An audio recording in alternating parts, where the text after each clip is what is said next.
Assalamualaikum warahmatullahi wabarakatuh.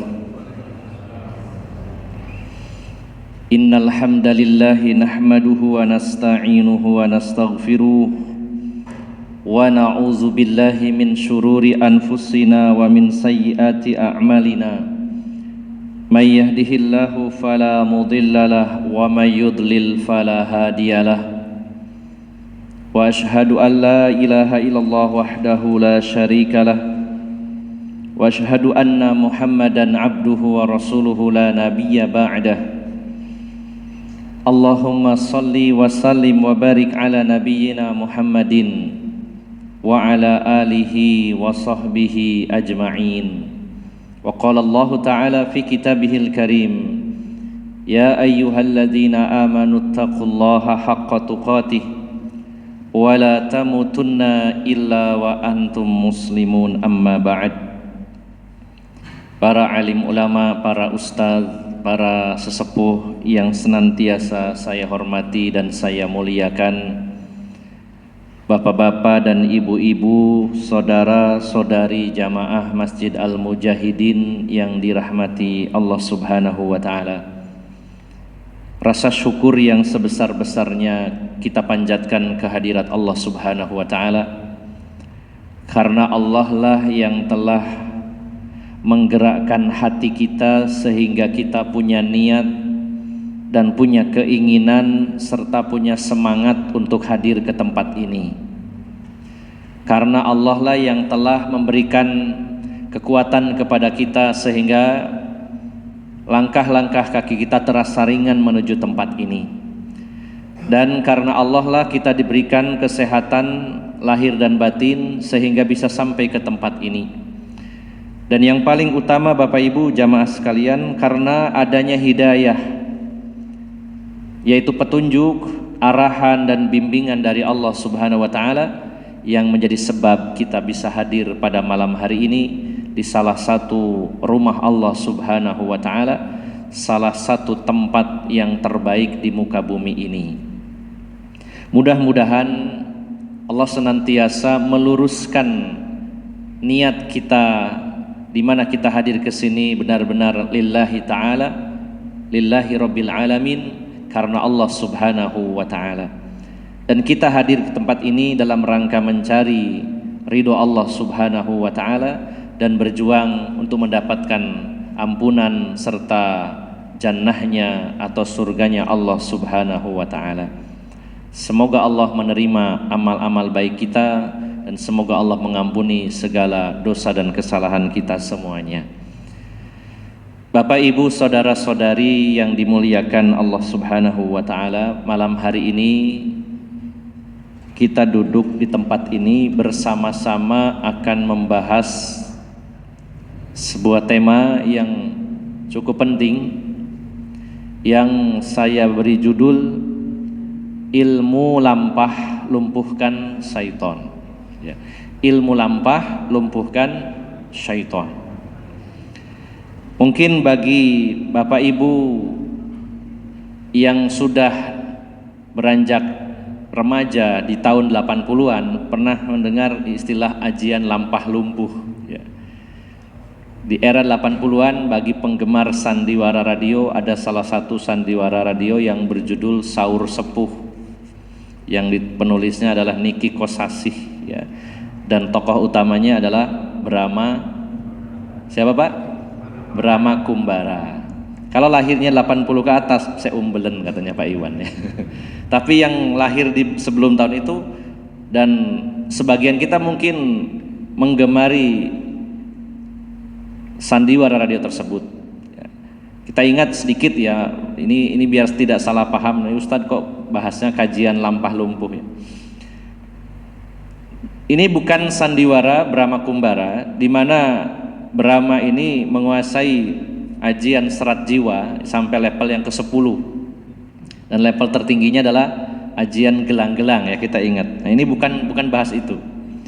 Judulnya ilmu lampah lumpuhkan syaiton. Ada 2 poin yang perlu diperhatikan dari judul ini.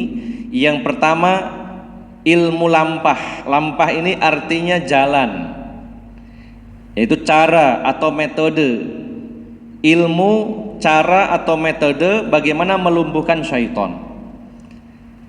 Yang pertama tentang lampah atau jalan, metode atau mungkin bahasa mudahnya cara atau kiat melumpuhkan syaitan. Dan perlu juga saya kerucutkan atau saya khususkan, syaitan yang dibahas di sini adalah syaitan dari kalangan jin yang durhaka kepada Allah Subhanahu wa taala, supaya tidak melebar kepada syaitan yang lainnya. Karena sesungguhnya syaitan ini adalah segala sesuatu yang buruk, yang jahat, baik dari kalangan jin, manusia, bahkan binatang, disebut syaitan.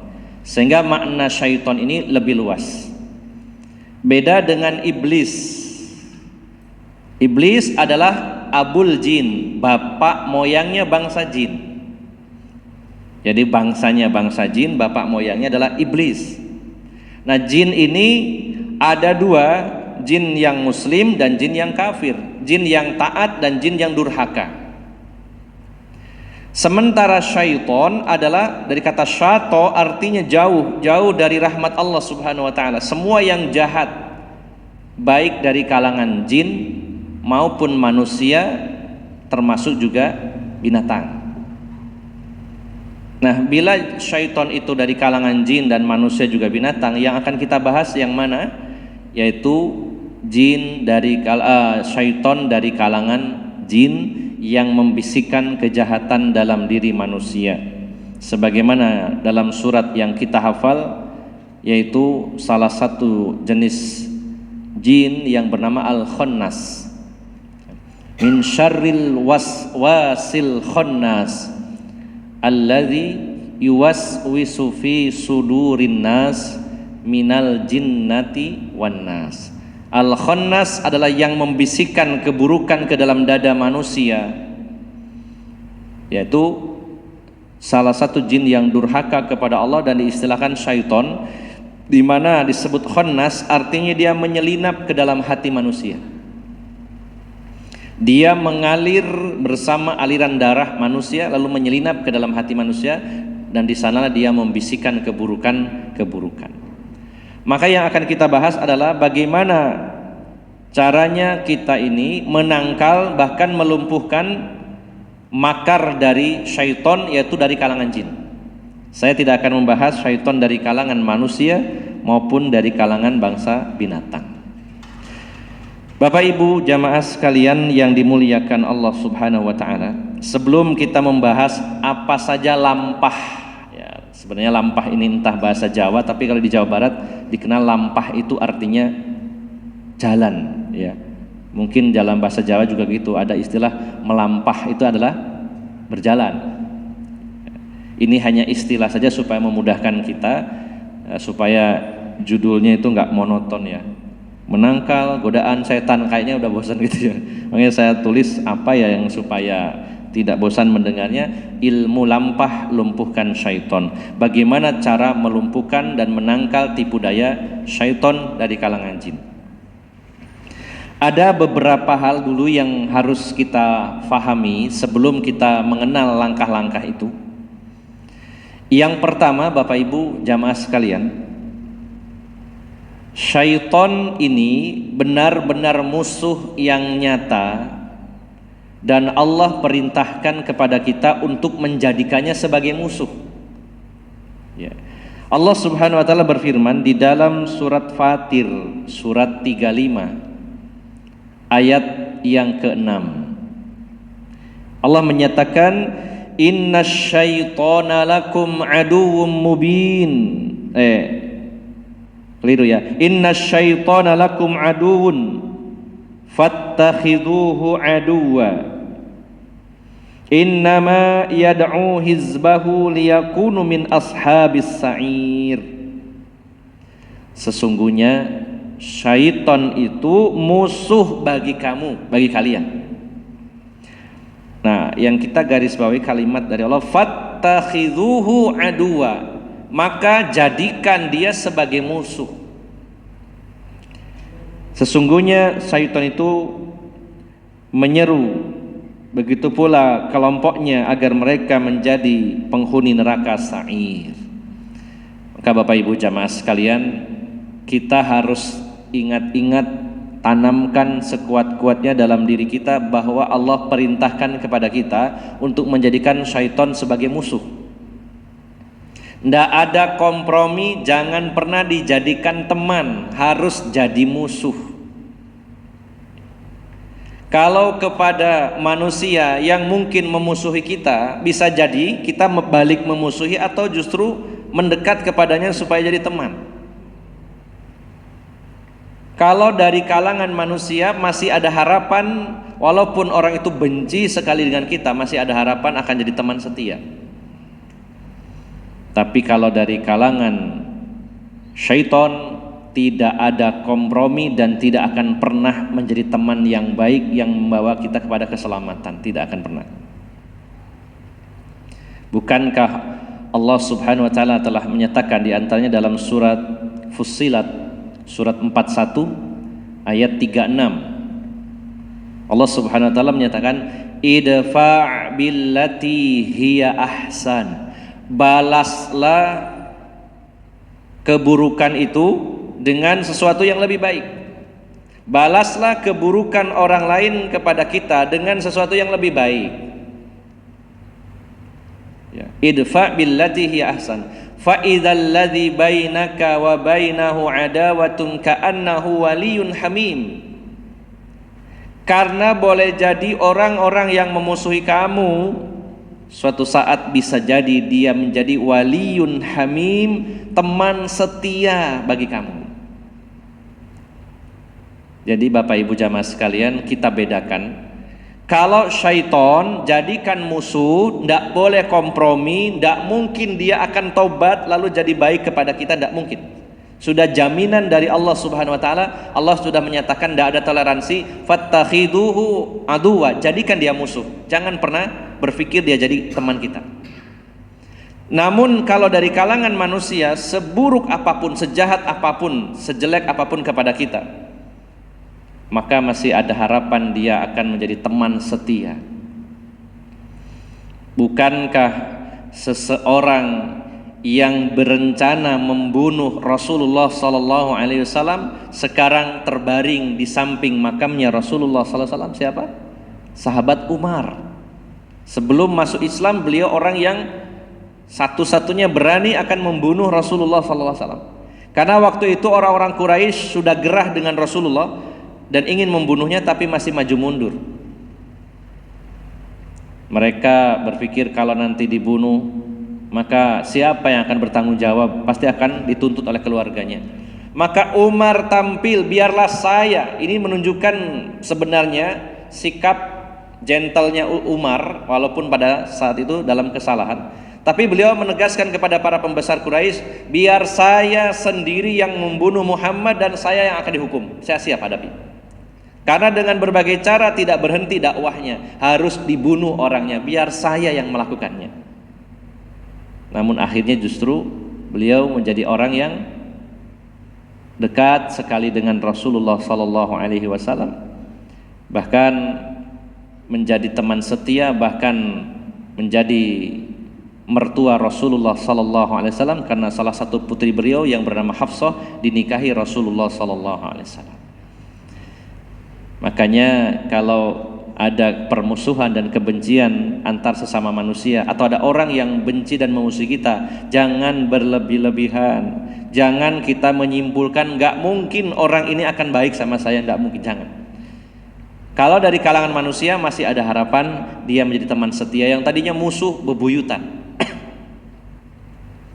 Bahkan tidak jarang ada orang yang seorang wanita yang jengkel sekali sama seseorang tapi jadi suaminya. Itu bisa jadi. Saya pernah bertemu dengan salah seorang ustadz, dan ini teman baik saya, ustadz sangat kondang. Dan saya tahu sejarah bagaimana sebelum punya istri dan tahu sejarah istrinya. Jadi kalau saya berkunjung ke rumahnya, istrinya mesti bilang, dulu itu ya ustadz, suami saya ini orang yang paling saya jengkeli. Kalau ketemu dia rasanya tuh kudu tengkar aja. Tak taunya sekarang jadi suami saya. Ya. Jadi jangan berlebih-lebihan. Kalau ada orang yang nggak suka dengan kita, jangan berlebih-lebihan. Jangan memvonis bahwa orang ini tidak mungkin baik sama kita.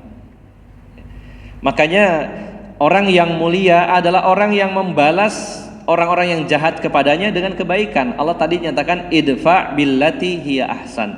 Balaslah, tolaklah keburukan itu dengan kebaikan atau sesuatu yang lebih baik. Walaupun Islam membolehkan membalas dengan sesuatu yang setimpal, tapi yang terbaik adalah memaafkan, bahkan berbuat baik kepadanya. Ini adalah karakter orang yang mulia. Maka yang pertama, Bapak Ibu jamaah sekalian, kita harus pahami bahwa permusuhan syaitan adalah permusuhan yang nyata, permusuhan abadi, tidak akan pernah berubah sepanjang hidupnya. Sepanjang masa dia tetap memusuhi kita dan mengajak kita ke neraka. Tidak ada setan yang berbuat baik. Ya. Nah, kemudian yang kedua, Bapak Ibu jamaah sekalian yang dimuliakan Allah Subhanahu wa taala.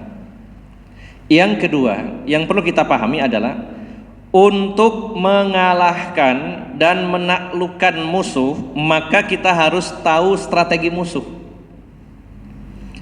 Bila dalam sebuah kancah peperangan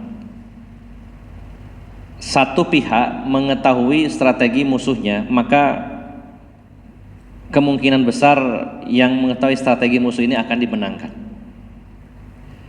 Bagaimana tidak orang yang mengetahui gerak-gerik musuh mau kemana arahnya, bagaimana strateginya, dia pasti sudah mengantisipasinya. Nah, maka dalam menangkal syaitan kita harus tahu bagaimana strategi, bagaimana manuver, bagaimana taktik dan tipu daya syaitan. Satu, saya ulangi, kita yakini bahwa syaitan adalah musuh bebuyutan, tidak mungkin kompromi. Yang kedua, karena musuh kita harus tahu strateginya.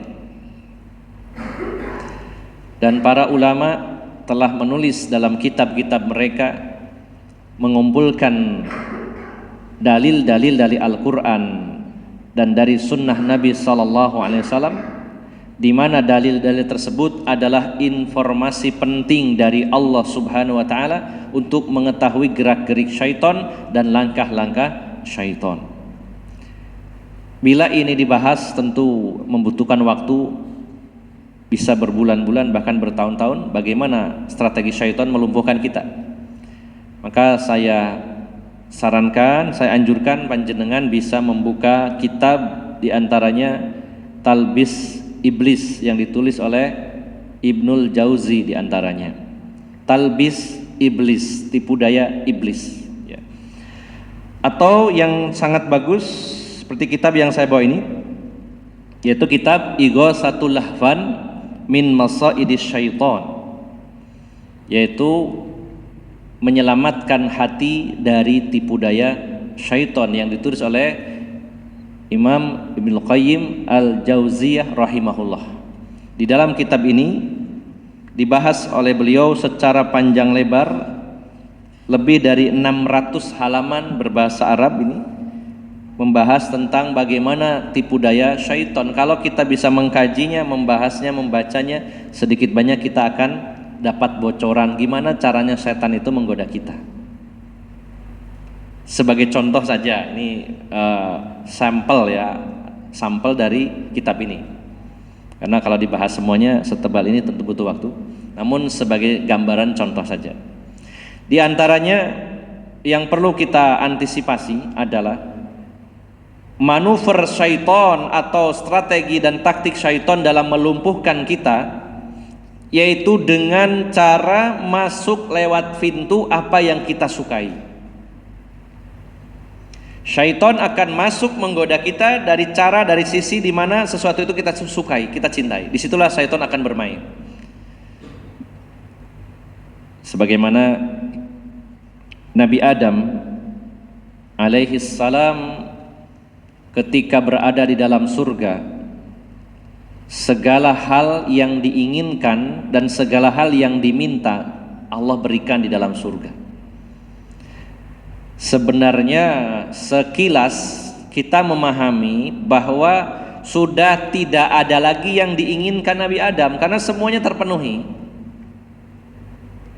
Bapak, keinginan manusia itu apa sebenarnya? Walaupun banyak tapi semuanya dipenuhi dalam surga.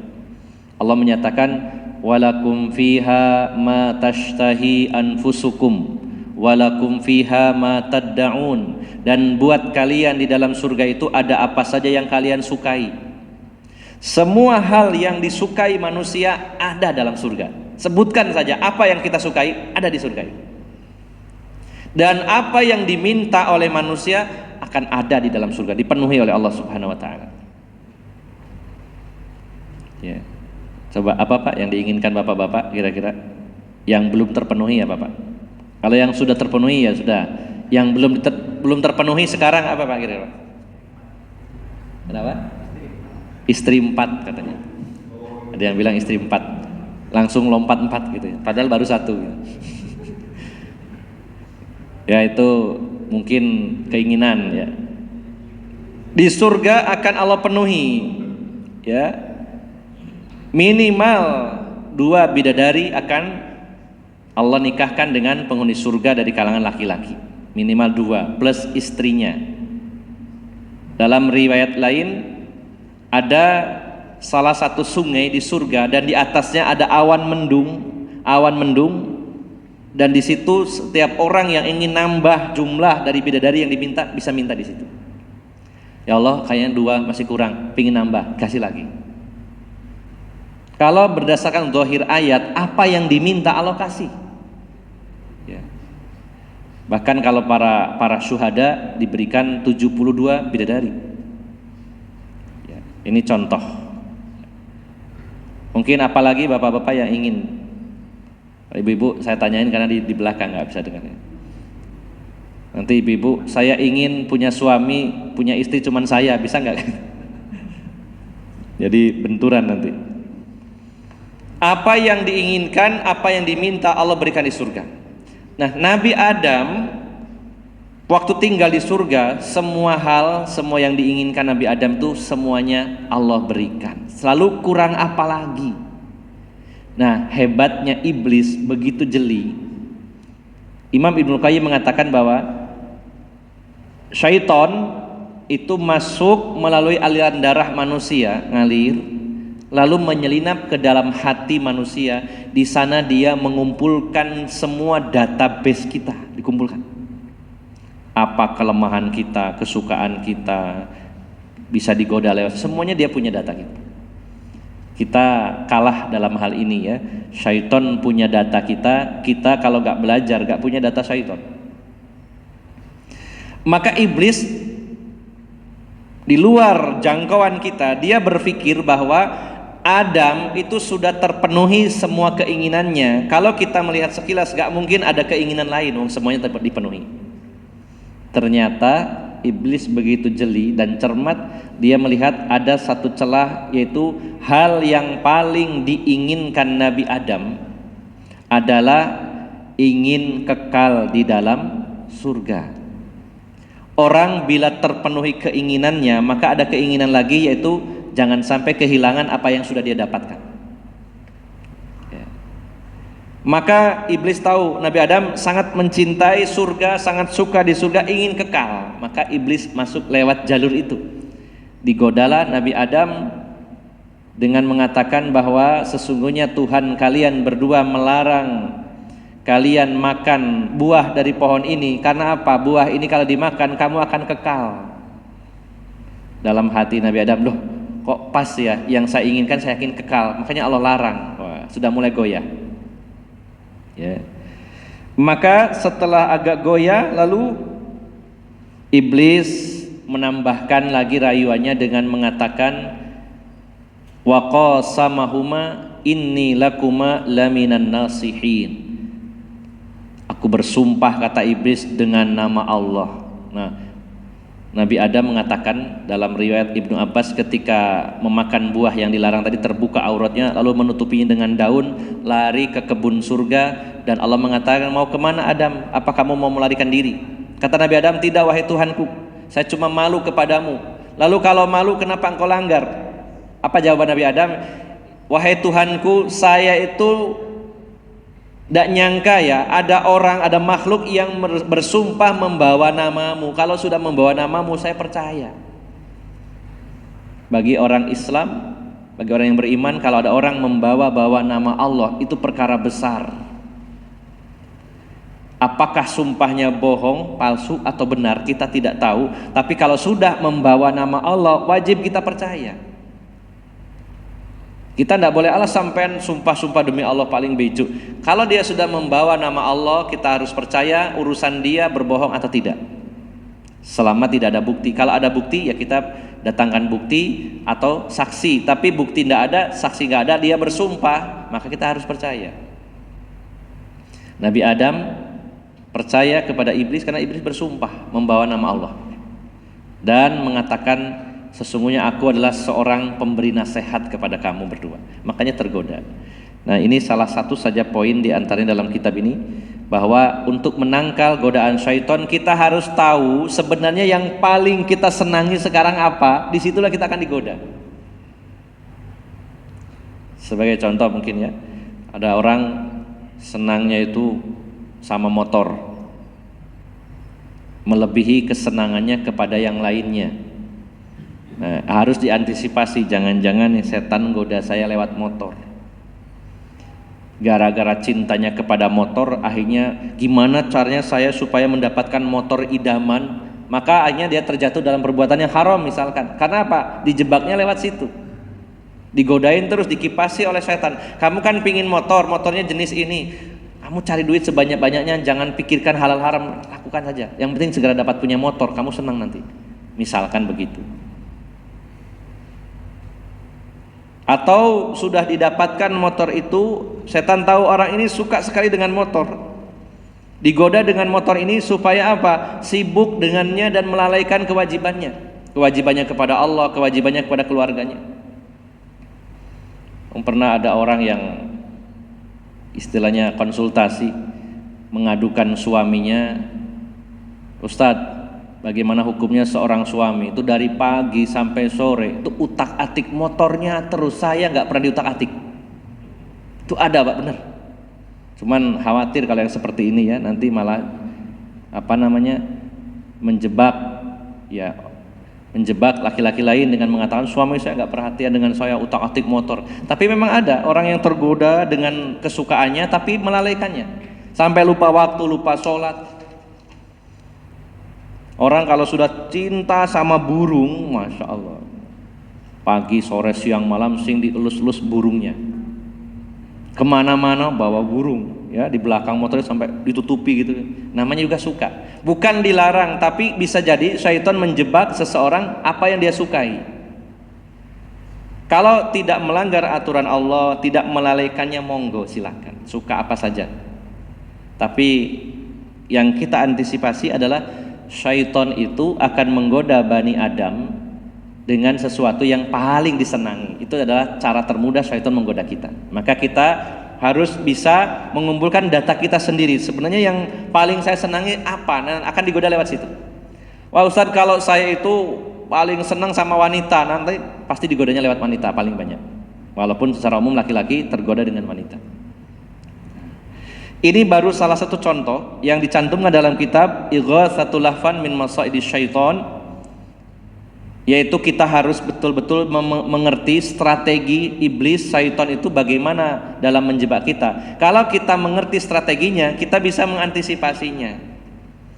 Kita sadar, oh saya ini paling suka dengan ini, saya harus hati-hati di sini karena syaitan akan masuk lewat situ. Contoh lainnya lagi yang dijelaskan oleh Imam Ibnu Qayyim itu, salah satu strategi syaitan adalah menghias-hiasi perbuatan dosa Bani Adam.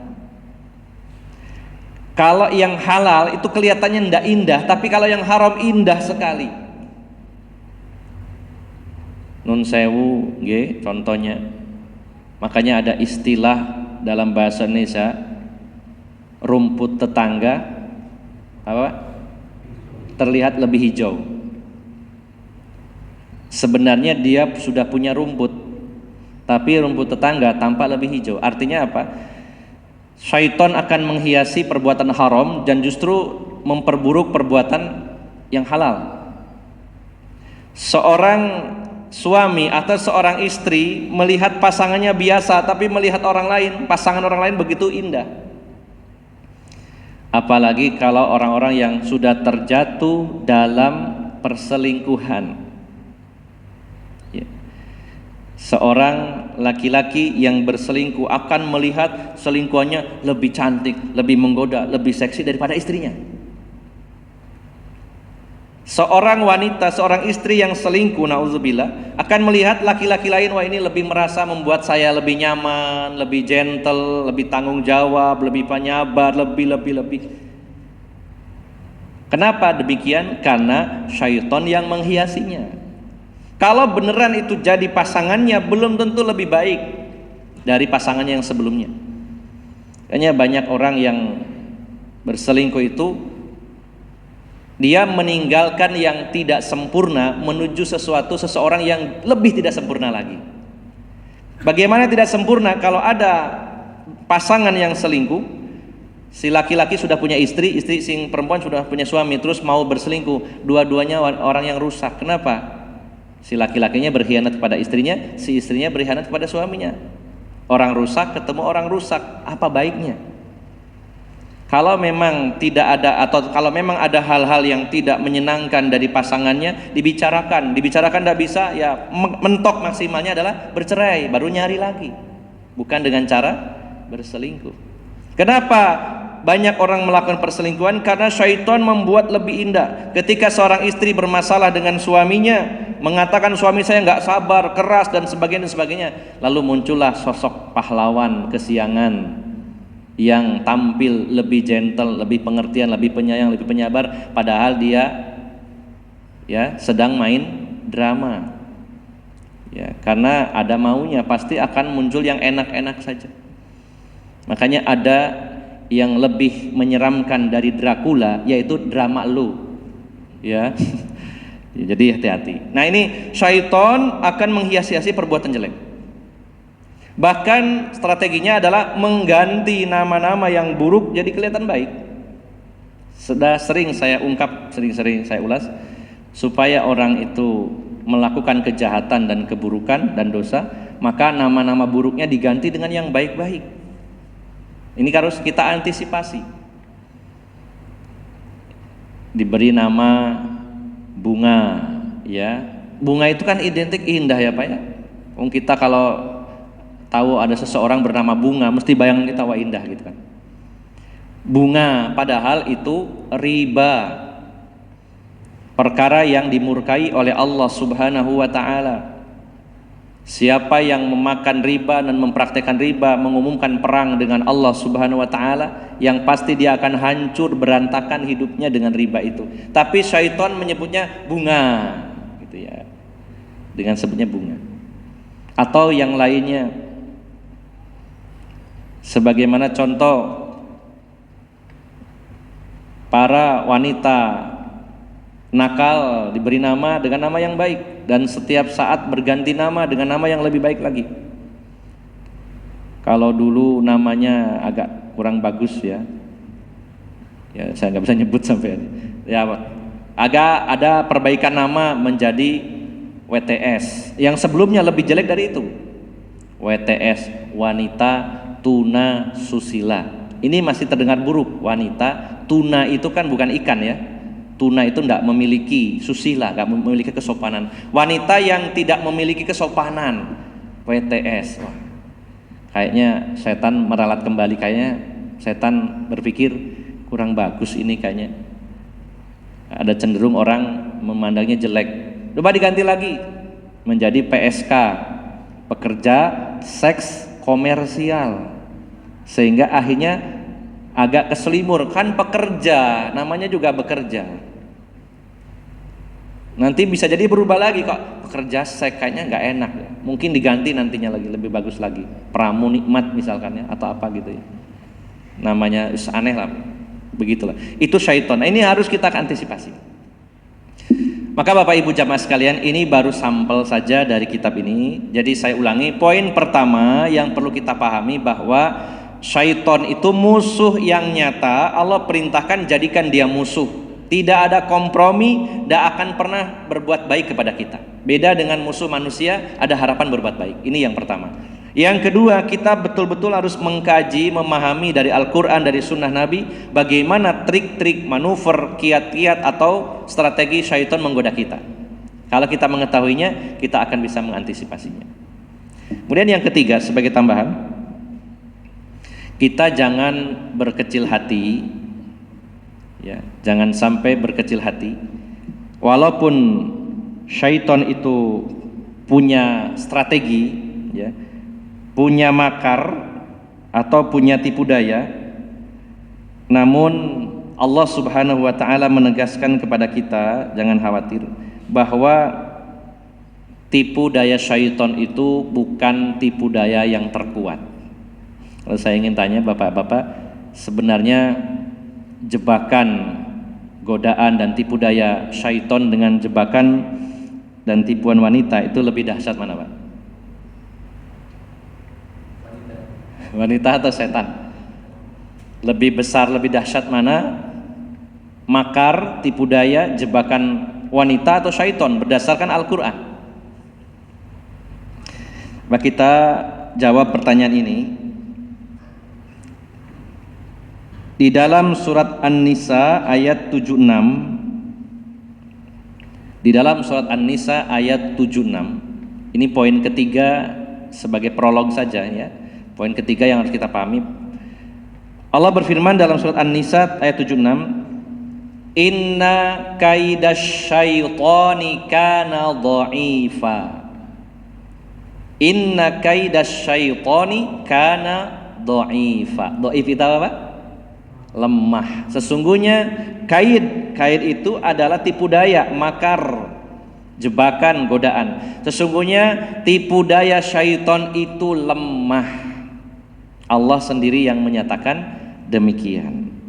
Sementara dalam surat Yusuf ayat 28,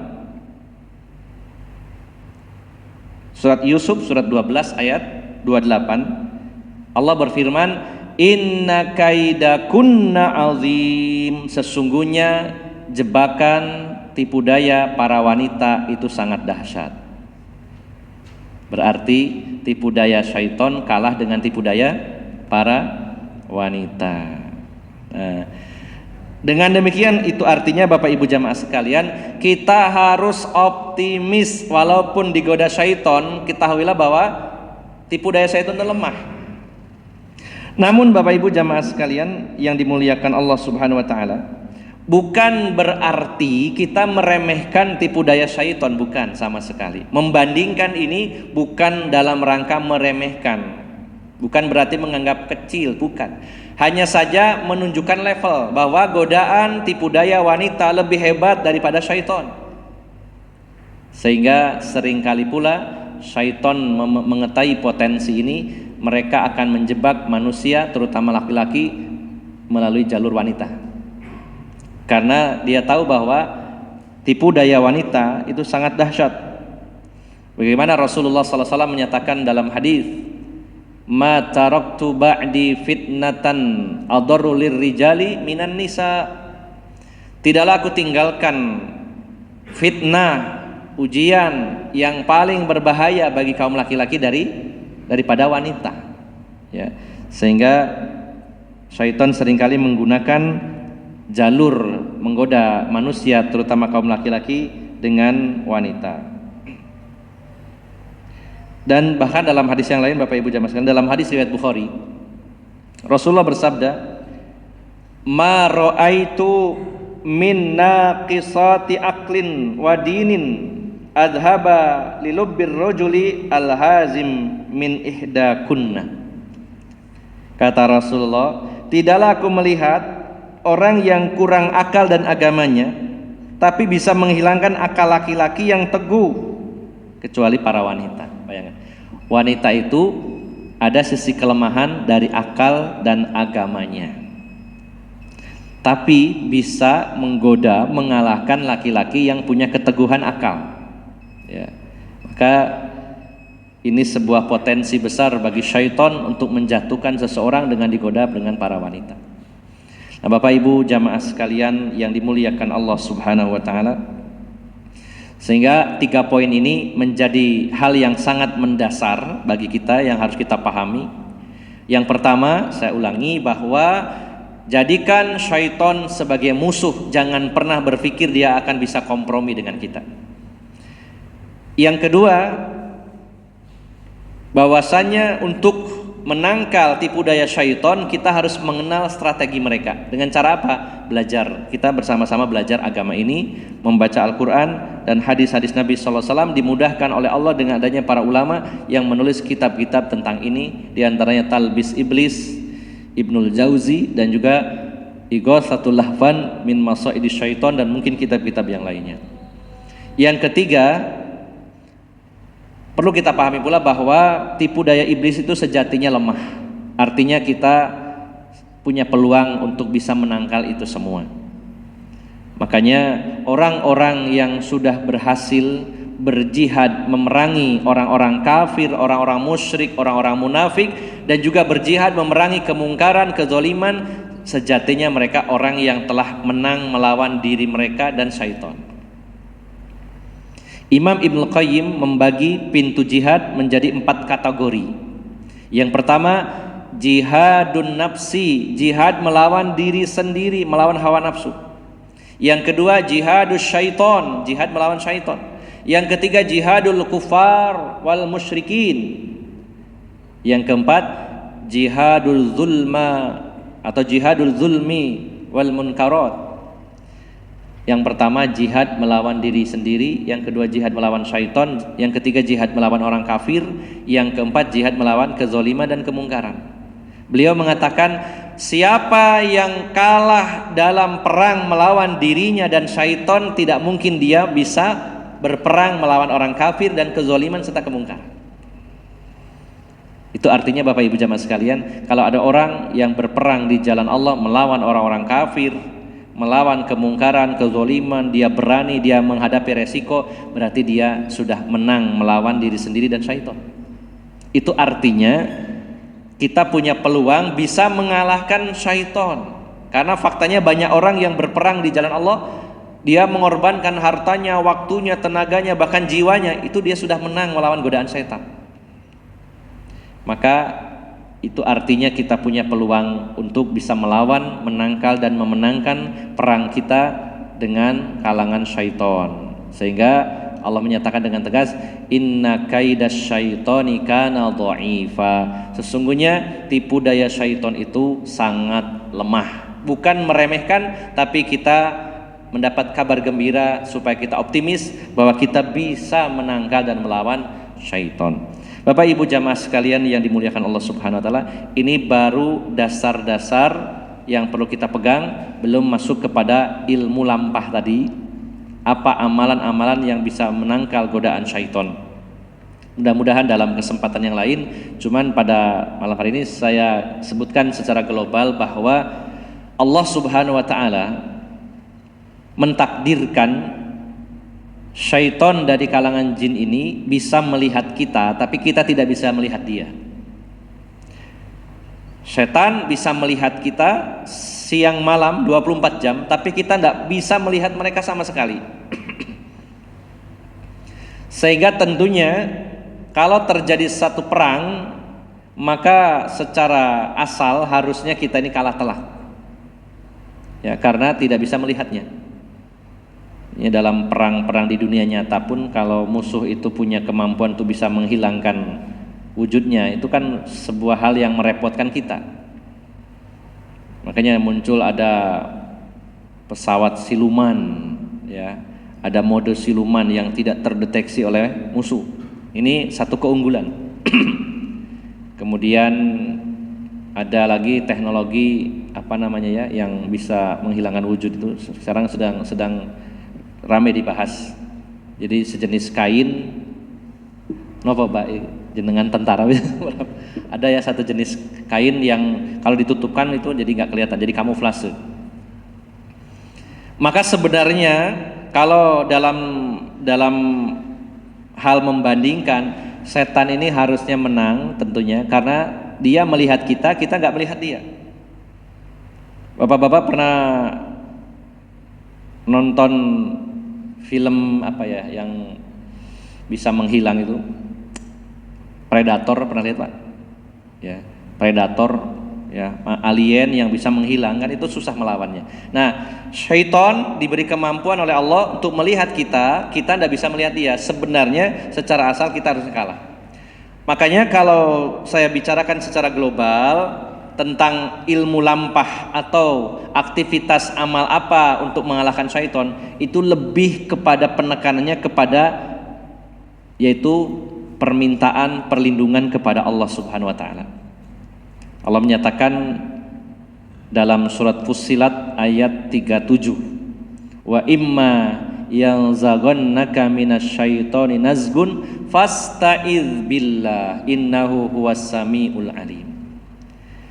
Dan adapun jika kalian itu digoda oleh syaitan dengan satu godaan, maka minta perlindunganlah kepada Allah. Dengan kata lain Allah mengatakan, wahai Bani Adam, kamu itu lemah karena gak bisa melihat mereka, maka mintalah kepada Allah yang menciptakan mereka, minta perlindungan. Ada satu tulisan yang berjudul 40 lampah, 40 cara menangkal syaitan. Kalau saya lihat ya 40 itu mayoritas isinya adalah zikir, baca Quran, baca surat khusus seperti Al-Falaq, An-Nas, baca ayat kursi, azan, seperti itu. Kalau diglobalkan seperti itu. Jadi kita tidak mungkin melawan syaitan dengan teknologi, tidak bisa melawan syaitan dengan jurus-jurus andalan kita, tidak bisa. Bahkan seorang tentara elit sekalipun yang ahli perang susah untuk menangkap syaitan. Karena apa? Dia melihat kita, kita nggak melihat dia. Maka paling utama dari lampah tadi, ilmu lampah atau amalan-amalan yang bisa mengalahkan dan menangkal syaitan itu mayoritas dari sekian puluh langkah didominasi dengan minta perlindungan kepada Allah Subhanahu wa taala. Sebagai contoh, ketika kita ingin rumah kita bebas dari syaitan, Rasulullah menyatakan, ya, Iqra'ul Baqarah fa inna syaitana yanfiru minal baitil ladzi yuqra'u fihi al-Baqarah. Bacalah surat Al-Baqarah karena syaitan akan lari dari rumah yang dibacakan surat Al-Baqarah. Contoh. Kemudian dalam hadis yang lain Rasulullah menyatakan, ini saya global saja, ketika seseorang mengumandangkan azan, syaitan lari terbirit-birit sambil, maaf bahasanya, kepentut-pentut, ketakutan, lari. Nah, sebentar lagi azan, syaitannya lari semua. Begitu selesai adzan balik lagi, ketika iqomat lari lagi, selesai iqomat balik lagi. Jadi di situ dengan bacaan-bacaan, termasuk zikir pagi petang, baca ayat kursi sebelum tidur, baca surat Al-Falaq, Qul huwallahu, Al-Falaq, An-Nas. Isinya lebih banyak didominasi itu. Walaupun ada amalan-amalan lain untuk menangkal syaitan, untuk menyakiti syaitan. Contohnya kalau amalan, berupa amalan adalah sujud, yaitu sujud tilawah. Kita membaca ayat sajdah lalu sujud, itu sangat menyakitkan syaitan. Syaitan berteriak dan mengatakan, sesungguhnya dulu iblis disuruh sujud kepada Nabi Adam menolak. Sementara ini Bani Adam disuruh sujud kepada Allah Subhanahu wa taala. Itu menyakitkan syaitan.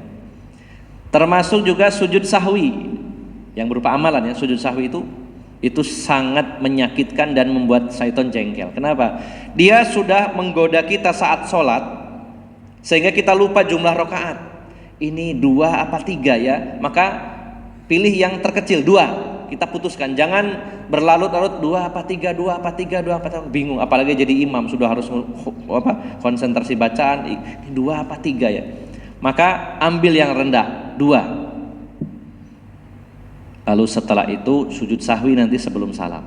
Nah, ketika seseorang itu sujud sahwi, tadinya syaitan itu sudah berjuang keras menggoda, melupakan, wah sudah, lalu orang ini lupa, setan ngakak-ngakak, seneng, ternyata diralat lagi, dia sujud sahwi, jadi setan gak jadi seneng.